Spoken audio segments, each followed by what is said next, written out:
Hello, it's Dr. Tom Alan-Livernois. When I talk about deconstructing stress, what I'm talking about is looking at your life and separating stress and listing them out. What happens is that we create a ball of stress and we just know that we're stressed, but we don't look at each stress individually.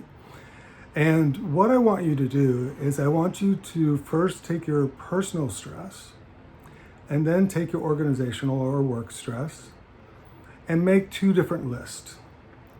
In your personal stresses, you may want to consider finances, if you're going through home improvements, if you're having a hard time with relationships with friends, family, or your community, if you feel insecure, if you feel unsafe, if you're having bias in the workplace, for yourself somewhere, if you're feeling it, if you're feeling any type of stress that is coming at you that's causing you anxiety or feelings uncomfortable and that it's affecting you, and we'll deal with how it affects you later, just write them down.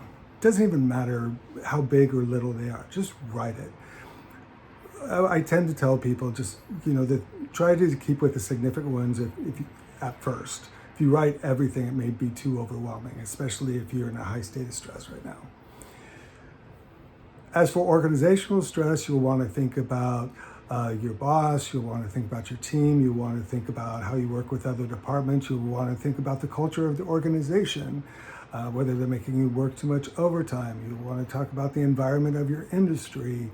All of these areas may be causing you stress, feelings of insecurity, feelings of lack of engagement, feelings of not being in control, feeling that you're not in demand, feeling that you have no input, things that really matter to you. And I will tell you, just by making the list, you will feel relief because you will see what it is you need to deal with. We'll walk through the Deconstructing Stress program and identify what questions to ask and whether you need to determine if you need support or not and what type of support you may want to consider. But for now, I encourage you, just make the list. I think the Psychology Association of America, or the American Psychology Association, APA, has actually said that you will probably get about 70% of your relief just by listing the stress. So I would say start there.